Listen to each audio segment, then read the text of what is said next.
உங்க மனைவி உங்ககிட்ட எதிர்பார்க்கறது 2 விஷயம்தான். எங்க இருக்கீங்க, எப்ப வருவீங்க அப்படின்னு ஃபோன் பண்ணி கேட்டா உங்களுக்கு கோபம் வருது இல்லையா? உண்மையிலே என்ன நடக்குதுன்னா, அவங்க உங்கள நினைக்கிறாங்க, உங்க வருகையை எதிர்பார்க்கறாங்க. இனிமே என்ன பண்ணுங்க, சாப்பிடும்போது அவங்களுக்கு ஃபோன் பண்ணி, ஏன்பா சாப்பிட்டியா அப்படின்னு கேளுங்களேன். தான் நினைக்கப்படுறோம் அப்படிங்கிற சந்தோஷம் பெரும் மகிழ்ச்சியை அவங்களுக்கு தரும். 2வது, உங்க மனைவியும் ஆபீஸ்ல வேலை பார்க்கறாங்களா, டயர்டோட வீட்டுக்கு வந்து இந்த ஆபீஸ் போயிட்டு வரதுக்குள்ள போதும் போதும்னு ஆயிடுது அப்படின்னு புலம்பினா தீர்வு சொல்லாதீங்க.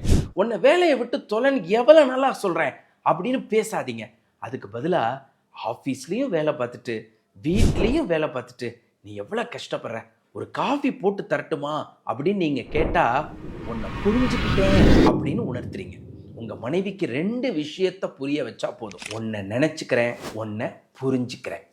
இது 2யும் உணர்த்தினா வாழ்க்கை ரொம்ப சந்தோஷமா இருக்கும்.